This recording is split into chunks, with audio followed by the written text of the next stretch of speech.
Hello, I'm Alison, and I'd like to give you a few pointers about what to think about when planning your garden. Planning the outdoor space is as important as planning the inside.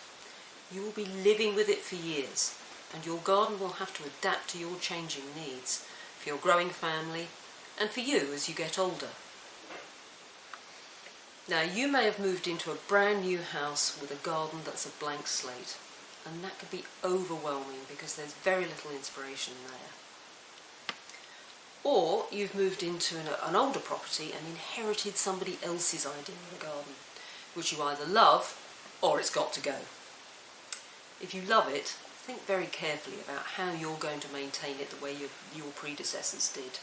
And if you don't love it, ask yourself why. If it's an established garden, you should live with it for at least a year to really get to know it and see how it changes through the seasons.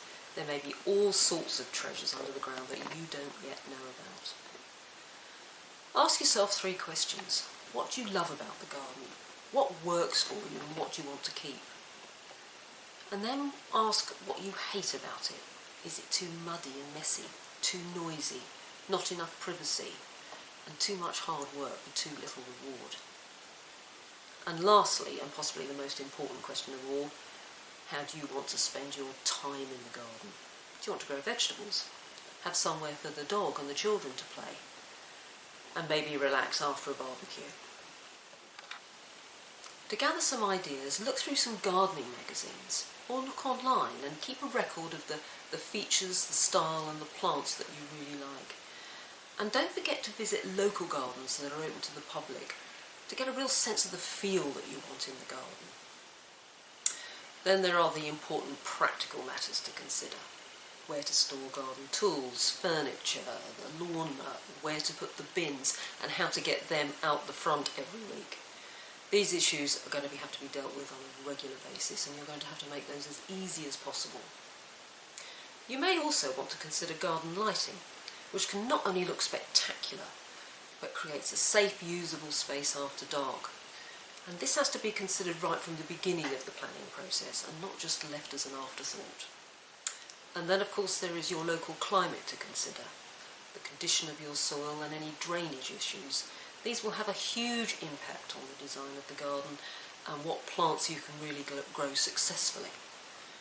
A lot of my clients want their garden to be low maintenance. Now, my idea of low maintenance and theirs may be very different, so we need to be really clear about that right from the outset. How much time and effort are you really prepared to spend to keep the garden how you want it?